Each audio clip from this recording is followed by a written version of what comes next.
Hello and welcome. So this is another one of my 60 inspirational conversations for my 60th year. And this morning I have with me the amazing, wonderful, lovely Maureen York. She's a particular favourite of mine because she likes the colour purple, Um, I think we're definitely, with the pink ladies, I think we're the purple ladies, aren't we, Maureen? I think we are. There's a lot of pink out there, but the purple needs to be much more to the forefront, don't you think? I absolutely do, yeah. So and I think purple, to me, purple is a colour of courage. I know that's where it first started with me, the Purple Heart. When I was a small child, my granddad used to talk to me about the Purple Heart of bravery and courage. So that's kind of where it started. And then I think, in later life and more recently, and being on a spiritual journey, I know purple is a very colour of magic and, amazing things in that realm too. So it's perfect, really, isn't it? Well, it is, and I actually have an American Purple Heart. No. One of my amazing students from Oxford decided that I had got him out of so many scrapes and saved his skin so many times that he awarded me his Purple Heart. So I have it in my safe here. Oh, wow. That is amazing. What a fantastic story. I love it. Yeah. Anyway, so I do know Maureen a little bit. I know some of the people that I've been speaking to, I don't know at all, but I do know Maureen a little bit. But I would love you to tell me a little bit about you, what you're up to, and introduce yourself. Tell me anything that comes to you. Oh, how far do you want to go back? God, I've been on this planet a long time. Come on. Okay, let's park the I was born in Scotland. That's a That might be obvious by your, that, not necessarily. not necessarily these days because my accent has kind of waned a little bit, which is much to my mother's consternation, but that's another story. I worked for the University of Oxford for 25 years. I looked after part-time master's students. I looked after PhD students. I set up 6 graduate training centres. I had an interesting life at Oxford. Let's put it that way. I had been planning on. I now live in Spain, just for reference, and we'd been planning this escape for 12, 13 years. I mean, this wasn't like an overnight, let's just do this kind of honey. This started, I went on a 3-day weekend event about raw food of all things, back in July 2007. And I came away with this concept of a business. And the business was going to be setting up retreats in Sicily. I love Sicily. Wow. And we would be living in Sicily if we could have afforded Sicily. But Sicily and Italy in general are more expensive than Spain, so you can get more bang for your buck in Spain. Hence, we've ended up in Spain. There's still Spain, Italy is still on the horizon, but maybe some way off. Who knows? And I may never get there, but you never know. We'll see. Well, you know how I feel about dreams, Maureen. So come on. I know, and with your field of dreams, anything is possible. Anything is possible. So we've been here just over 3.5 years now, and my business has kind of ebbed and flowed over the years, but predominantly I'm a mindset coach. And I am currently working with women who are seeking their forever love. This is for women who are 40 plus. I have women in a private Facebook group who are early 40s all the way up to late 60s. And they span that kind of age range. And it's about putting them back in touch with what it is that they want from life, who they want to share their life with, and not just to think, well, I've got to X age, therefore I need to hang up my love heart on a hook and walk away from it, because that's just not true. So I sit here. I'm 59. I'll be 60 in about 6 months' time, and I am the owner of a 36-year marriage. And we've been together 38 years. So I've got a bit of track track record on making this thing work. And it's not always easy. It really isn't always easy. And it's about understanding how the mind plays out in all of these combinations of life. And it's not to say that every marriage is savable or every marriage is worthwhile, because there are issues and instances where violence is involved, or mental violence is present, and those things need to be sorted out. But for me, it's more about giving women back their, here's your heart, here's your power, you take ownership of this. Don't just accept what's been dealt out at you. And when you're scrolling through any of these interesting, and not that I've ever tried them, but any of these interesting dating apps, and it's having the courage to take a chance. All you're asking to do when you click the "and I think you look quite nice" button is where our profiles sort of match, and I'd just like to have a conversation with you. And that's all you're doing, but it's getting women to give them the self-empowerment to say, yes, I'd like to have a conversation with you. No, I don't. Mm. So it's about giving them back that understanding about where their thinking takes them when they go off piste. And they think, oh, this is too scary. This is too much of I had a really hard time the last time. I'm not going through that again.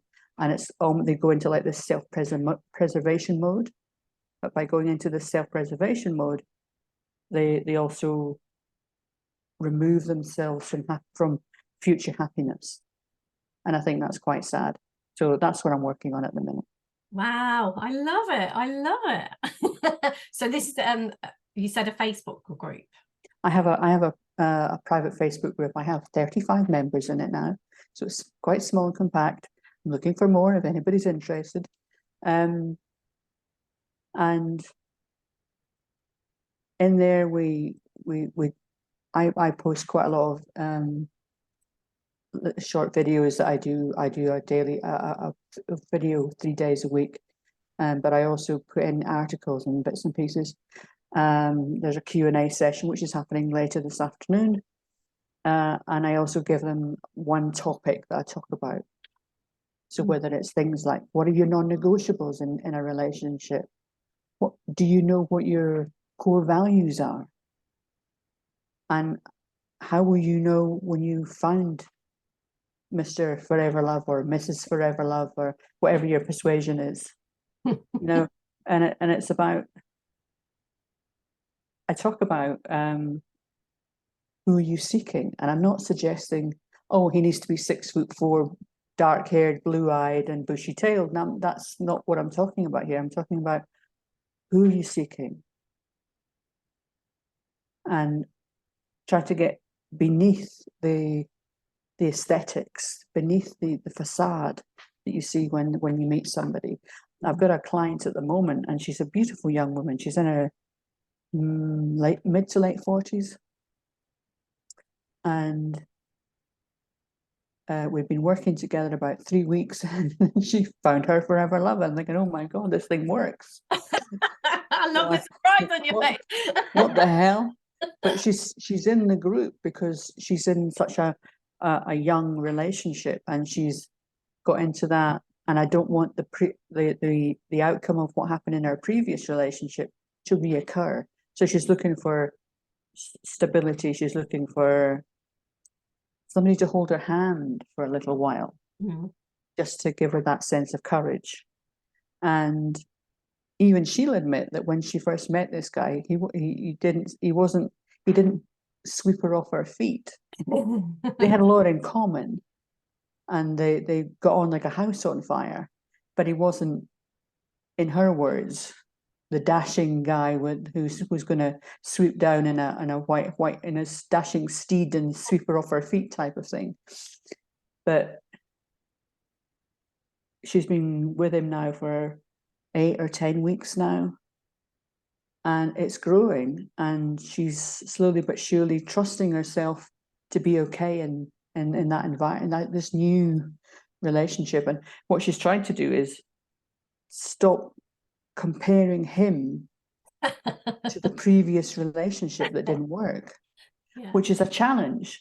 And it's where your mindset goes. So that's what I work with her on because she's a one-to-one client, but I also talk about it in the group as well, where people get sidetracked by this crazy thing called thought, and it takes you straight back into this whole facade of, but it happened then, and it might happen again, and it might happen again. And I've got one lady who, she's actually my business mentor for reference, and she's been single for quite some time now because she went through hell and back with some previous relationships where there was horrible things that occurred, but she's terrified, or she's got a lot of concern that this will happen every time it's almost like she goes, and I've got a banner on my head that says, I'm the one, just pick on me, just pick on me. And she doesn't at all. She's a beautiful woman, and she's shielding herself from potential reoccurring of the negative type relationship. So she sent me a question to ask this afternoon in the Q&A session. I'm like, oh, thanks. Give me a nice easy one. Why don't you? But yeah, so it's interesting that the variety and the doubt that creeps in for some of these women, particularly the ladies that are in their 60s, are going, I'm not sure why I'm really joining your group here. It called to me, but I'm thinking maybe I'm just a bit too old for this. I'm thinking, no, gosh, you've got breath in your body. Definitely for me, one of the reasons that I wanted to have these 60 conversations, because I really see, and women particularly, I think, we get to this age, and I don't know about you, but I don't feel any different to I did when I was 30. I feel wiser. I feel like I know more. I actually feel better. I feel like I'm a better person, and I feel better now than I did when I was in my 30s. And I kind of, so I've been having these amazing conversations, and there's definitely the theme that is coming through is, there is a reason why women go through menopause and then still have plenty of life in them. We have a role to play as women of a certain age to, there is still so much to do in life, still so much life to be had. And being the matriarch of families, being someone who, I think it does very much turn into this supportive role of what we have learnt, through whatever path our life took. What we have learned, we bring that to the table. And definitely relationships are definitely something that are very, very close to my heart, because I had a lot of not great experiences around relationships, and then turned that all around exactly in the way that, and a lot of what you were saying there, I can absolutely relate to this idea that I have to be scared moving forward. And one of the things that I really recognized in that was, I have the power to change who I am being. And if I am being something different, the relationship will be different. And I saw some pivotal moments. I mean, I'm in a very stable, very loving, fantastic relationship now, thankfully. But I definitely saw the moments in that relationship where I was invited to be the person I had been in my previous relationship, which was definitely a factor towards what happened. Yeah. And I know that can sometimes be a bit of a difficult pill to swallow, when we've had a very unhealthy relationship for whatever reason, that we actually see, we were definitely at least a part of the creation of that. And when we show up differently, something different is created. And so, when you talk about mindset and you talk, what I'm really hearing in that is, if we change our mind, we change who we are being. And if we change that, then the relationship, and I am completely guessing, but I would say you know, your relationship, you've had to change your mind over the years. You've had to change who you are being, who you are showing up to be, to keep that relationship healthy and on track and where you want it to go. Yeah, absolutely, absolutely. I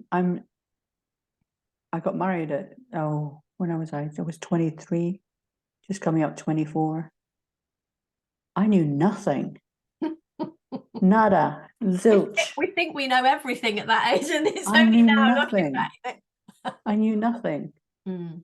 And particularly given in the early days, I was unemployed. So I was at home, and all I had to do all day was make his dinner. And when he turned up late, I would get really frustrated. And he nearly walked out on me on one occasion because I was, and I'm going, no, no, no. But it was about it. So I liken relationships to the whole business team development thing. You know, the whole forming, storming, norming, performing, blah, that you get taught at business school and stuff. And in that forming stage of any relationship, particularly going from two single people to then being married, and then trying to figure out how you work this partnership, this ring on my finger that says, well, I've got it all sussed now, surely, haven't I? Well, no, you don't. And it's interesting to me how many marriages fail in the first couple of years because they haven't really worked through that whole, they've got through the forming stage, but the storming stage, that figuring out where each of you fits in, how it all works together, how you form this thing called a marriage or form this thing called a partnership. And if you don't get in alignment, almost like the jigsaw puzzle pieces fitting together, if you haven't reached that stage, then it becomes a bit of a challenge, you know. So yeah, we've had to regroup and we never get into arguments per se. That's never formed part of our relationship, but there is a realigning who we are and how we show up for each other. And I think over the years, the love and the connection has got deeper and stronger. So I can say to you now, hand on heart, that our love is much deeper now than it ever was. It changed shape, it's changed form, it's changed how we show up on a daily basis. But it's stronger, it's deeper, and it's more cemented now, it's more grounded now, which is an interesting place to be. Given that I live out in the middle of nowhere in sunny Spain. and I don't see anybody from morning till night. So there you go. Good job you got Zoom to see people on there. Exactly. This has been my savior, I have to tell you. Yeah. I think as human beings, we really crave this connection, don't we? And I know you've just said, you know, you do spend a lot of time on your own, but we do have, like, when I think about the relationships that I have, it's not only my significant other, you know, I have 3 children, and then I live with my 2 nieces, and so there's 4 of us live in this house together. When you said I'm here on my own all the time, I thought, oh. It's not as cracked up to be, tell you.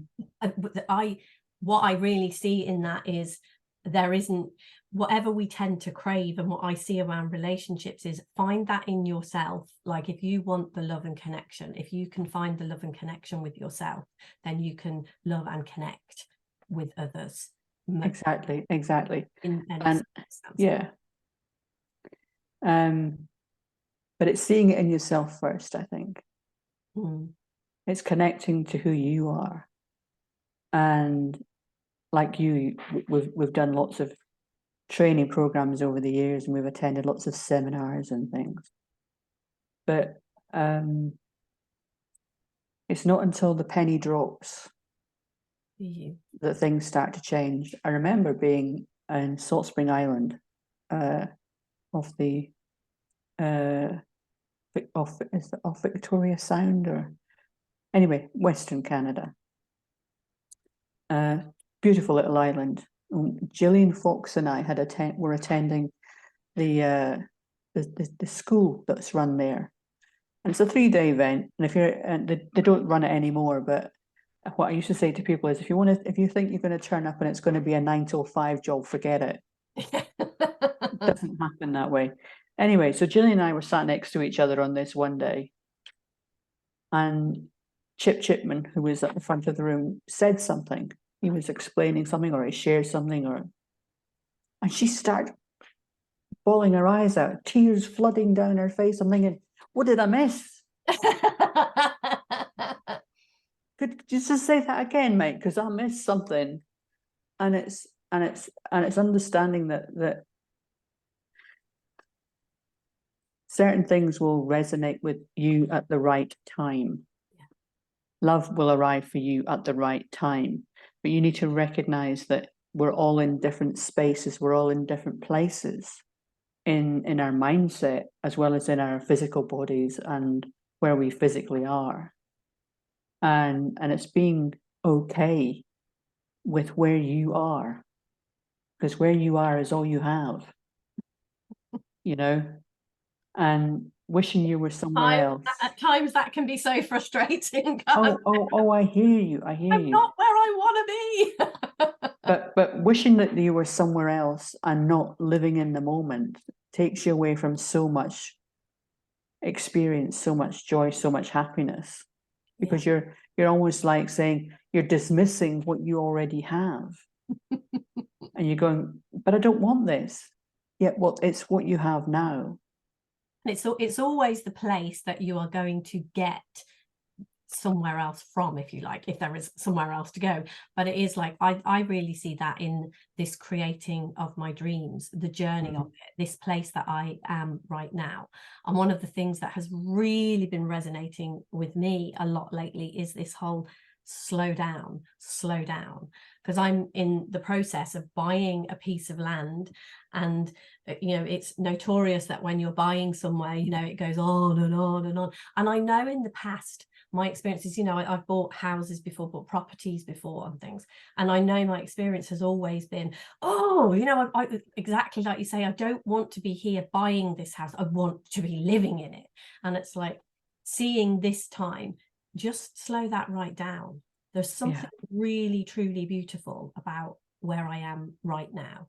And very much, if we spend our entire life, it's that I'll be happy when, isn't it? If we spend our entire life thinking that happiness exists in another moment, in another time, in another place, we never go anywhere than this moment, this time, this place. You know, that's where we always are. We take that with us. And so it's kind of like that stick thing, isn't it? We keep it ahead of us, or, you know, we can't get to somewhere different, but actually appreciating what you have now, where you are now. And I can really see, for me, this that I'm creating in this moment, and looking at the relationships that I've created with my family and, you know, with my significant other. It is very much about, okay, coming back to this moment and seeing the only moment that love, connection, happiness, all the things that I think that I want, that I'm projecting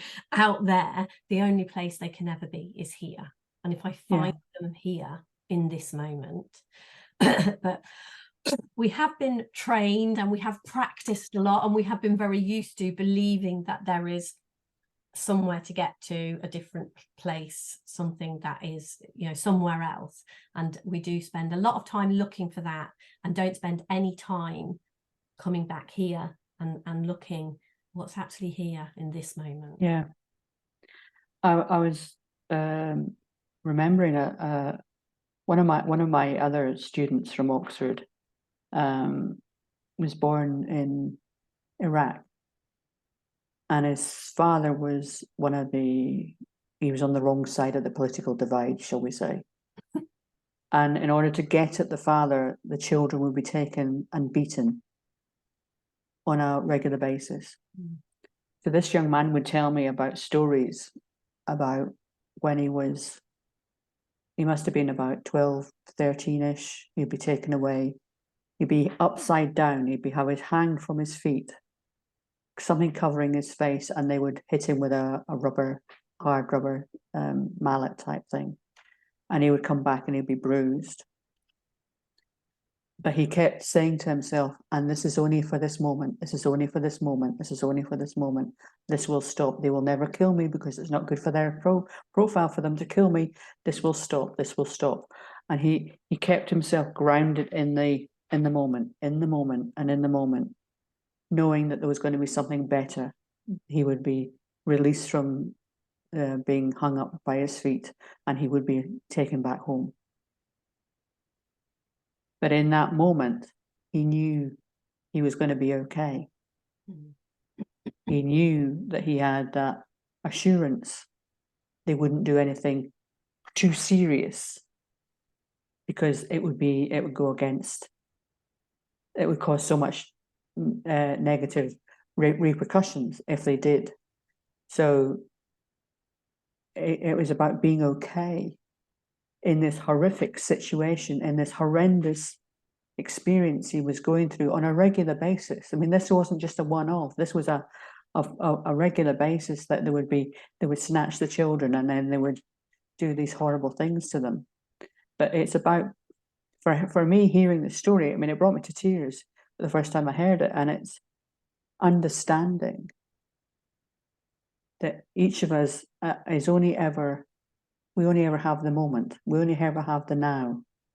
And having that awareness as a 13-year-old boy, having that deep awareness that they would never do anything too serious, that he was going to be okay, and this will stop, this will stop, this will stop, was phenomenal for me to hear. Yeah. But it reassured me, or it reinforced for me, the power of thought and the power of being in the moment and being okay in whatever's occurring in that moment. Because if it's something horrendous, it will stop. And if it's something beautiful, you can have it again. You know, and it's being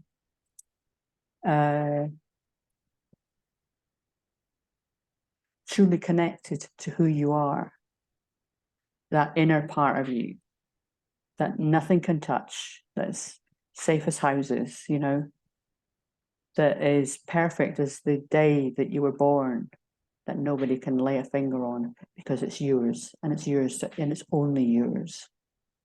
So, yeah. So all the women that I'm working with that have had really negative experiences is about reminding them that they're no longer in that.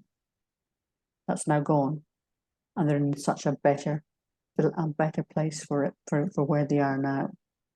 But now they're seeking something to create something. This thing that I call your forever love. So yeah, interesting, isn't it? Yeah, yeah. And what I heard in the story was the perfect wisdom for that young man in that moment. Because what I can see with my children, and I mean, there was nothing as horrendous as that, but they did go through some stuff, and it's seeing that underpinning any experience is this thing that we're pointing towards, you know, the power behind life, mind, whatever, God, whatever you want to call it, underpinning every and any experience is that.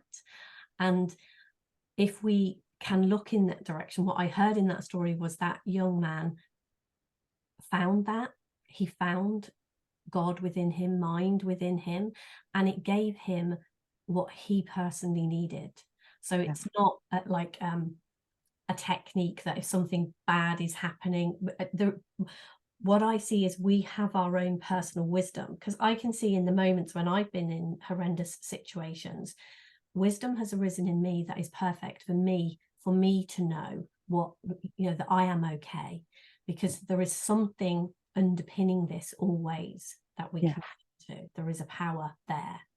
And it will give us, you know, when we look in that direction, it will give us something that is perfect for us, that makes sense to us, that gets us through whatever it is we're going through, however, all of it. And that is available to us, you know, whether it's around a relationship, whether it's around being kidnapped and beaten, whether it's whatever. And this is it, that power is there for no matter what. And then for creation, you know, to see actually it's a power that underpins, it's the deeper truth of who we are. It's a power that underpins us. And it's kind of saying, oh yeah, we can access this power and create through it, with it, you know, it creates through us when we allow it. The beauty of that story that you shared is what I heard in that was how open he was to allow that. And I guess what I also see definitely for me around relationships, and I see this in a lot of the clients that I work with, it's very often, and you know, potentially that young man was in a terrible situation, but very often we don't look to this power until there is nothing else. You know, he's upside down in a room with something covering, there is, you know, his parents up, there is nothing or nobody that he can turn to call on. The only people in the room are people who, you know, are beating him. So he has to go in one sense. You can see the beautiful gift of that. You know, where he actually went was to a power greater than anything we ever turn to, you know, anything externally that we turn to. And I know, you know, as coaches, as people who help people with these things, the only thing we can do is point people to that which is inside them. You continually point them there, because that's the magic. You know, we have our own magic, but we are not the magic. We are just the pointer. You've got magic. You've got magic. That's kind of what we do. But the beauty of absolutely. And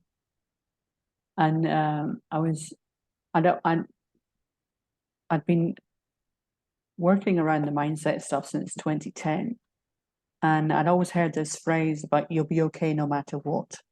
Thinking, really? Yeah.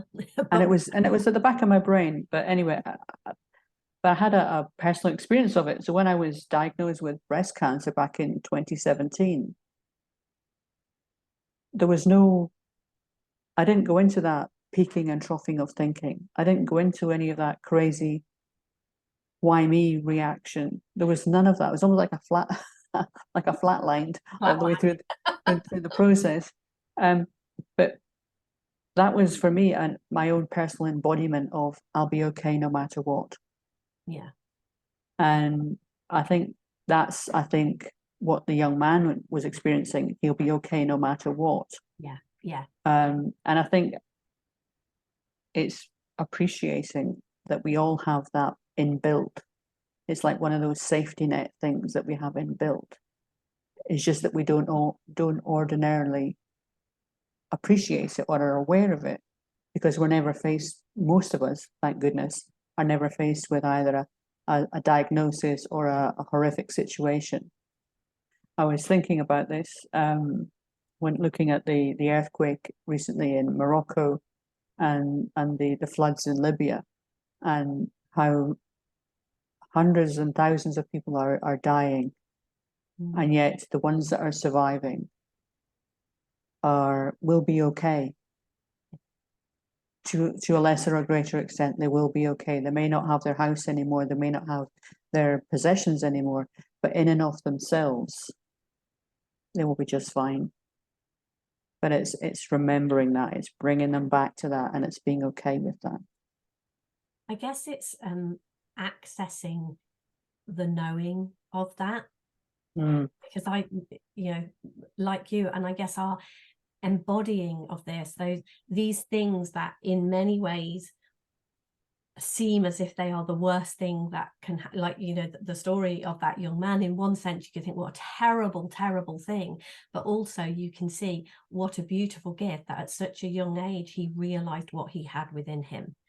And if that realization, you know, stays with him throughout his life, and he takes that, you know, imagine what he's going to do in the world with that realization. And also, you know, as he matures and sees that, realizing that every single one of us has that within us. To me, you know, that thing that we have within us is so personal to what is our situation and what is right for us. You know, for him at 13 years old, in the situation he was in, you know, this power kind of saying to him, giving him the knowledge that there was more, you know, he was going to go on to do more in his life. This wasn't this wasn't the end. Equally, I can see, you know, you're talking about the earthquakes, you're talking about, you know, people die, people we love get ill, we get you know, all of these things happen. And what I see is this power that we have within us is our savior. It is what brings us peace of mind, because it isn't you'll be okay because, you know, life is going to continue, or you're going to do this. It's like you'll be okay no matter what. Exactly like you're saying, you are going to be okay no matter what. And when we have a realization of that, then, you know, we can bring that into the fun, interesting, you know, I know I'm going to be okay no matter what. So then I look around and I think, what do I want? And like you are working with ladies who are kind of like, yeah, what would I like? I'd love a relationship. I'd love to create something amazing. I'd love, you know, to put my heart out there, to fall in love, to experience that. And, you know, I kind of thought, I would really love to buy a piece of land and build a beautiful home there. And with this, knowing that underpinning everything is this okayness, is this, you know, even if I am turned upside down and beaten, even if there is an earthquake, even if someone dies, even if I die, it's kind of underpinning all of this is this perfect okayness. So it's like, just play full out then. Because the experiences that you are going to create through this are going to bring you something, you know, experience is such a beautiful gift. It's the gift of being human, isn't it? That we can experience ourselves, experience other people, experience building a house, experience moving to Spain, experience whatever it is, we can do that. And I think that knowing of that is such that's the gift. And, you know, that's what, when we work with people, that's what you're pointing your ladies to in that group. It's kind of like, this is what is underpinning this. Know that, know who you are, show up as who you want to be to show up as, and your heart is going to sing. You're going to create something amazing in the world if love is what it is. Exactly. And I think it's about when you have that realization that you're okay no matter what, then it's like the world is your oyster. Exactly. Just like your creation of your field of dreams with your piece of land and the amazing property that you're going to build. Just like the creation of this place that we live in and my 450 olive trees. And they weren't, don't wish olive trees on yourself. The more trouble than you're worth. Anyway, but it's about looking at each of our lives now from where they were 6 months ago, a year ago, 12 years ago. It's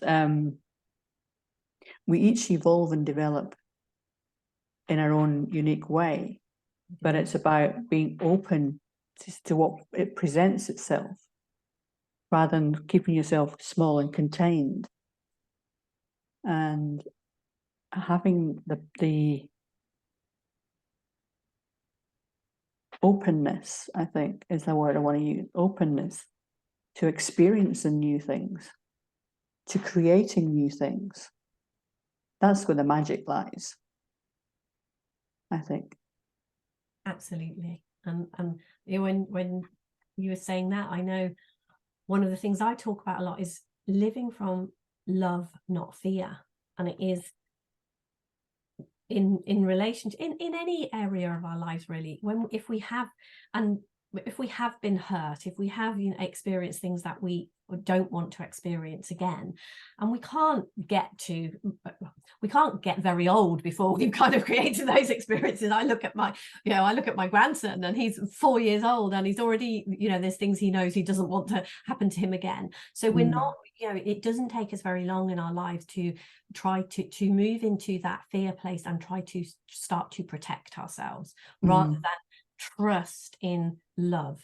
And I guess it is living from trust and love and openness, and coming back to seeing, you know, this part as we realize the power of creation, you know, the power that we have to think. This amazing power of thought is creative. You know, it holds within it the magic of creation. And as we have these realizations, you know, I'll be okay no matter what, and I have the power of creation. So if I've got the power of creation within me, and I'm going to be okay no matter what the heck do I want to create then? Let's just go create it, because I'm going to be okay no matter what. Well, precisely. And it's like this expansive feeling. It's like the world is your oyster. Absolutely. Rather than feeling like you need to keep yourself contained and small and shrunken, which is what a lot of people do, because they don't want to feel the negative emotion again. They don't want to go through the negative experience again. So they retreat rather than going, yeah, but I was okay. I went through that experience. It was unpleasant, but I'm okay. Now what? Yeah. What's next? We can grow through those experiences, or we can shrink through them. And if we move into growth, which is, as human beings, you know, we have free will, and that to me is where our free will is. We choose whether we grow through these things or we choose whether we retreat. That's very much what it looks like, what the free will is. You know, we're going to get all this stuff, and it's either, use this as stepping stones, use this as bridges, use this as something that can take you somewhere else. And, you know, in the story that you shared of that young man, he used that as something to get him somewhere else. You know, he's there in that moment going, there's more than this. This isn't all there is. I don't need to be afraid of this. I can endure this, and there is something more. And it's like when we do that, and it feels to me like life is, you know, even in the word, life is expansive and giving and abundant. You know, you get more of it. And so to me, when we accept that challenge of, okay, I'm going to use this as a stepping stone, as a bridge, as something to take me somewhere else, when we open ourselves to that, then what we get is something unbelievably amazing. And you know, sometimes wrapped in that are more bridges and stepping stones. But the more we do that, the more we trust, the more we move into love and expansion and openness. It is just, it's phenomenal what we create. Absolutely. And it's a magical experience that everybody can go through if they allow themselves. It's about giving yourself permission to do that. Absolutely. That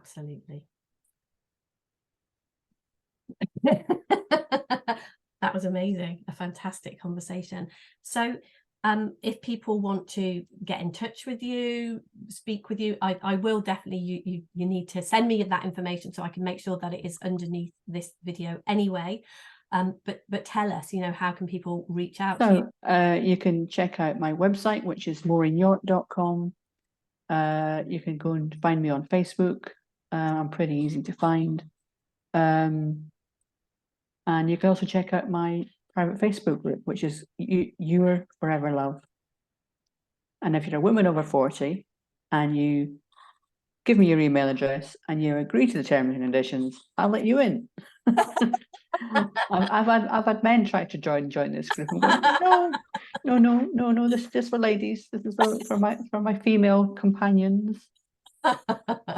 So I'm very sorry for any men watching. Unfortunately, this group isn't for you. But if there's enough demand, then maybe I'll set one up for men too. But these ladies are a unique component of their own. Absolutely. Well, thank you for that beautiful conversation. I really, really, really enjoyed our time together. Thank you very much. No, thank you. And thank you for inviting me, Debs. You're very, very welcome.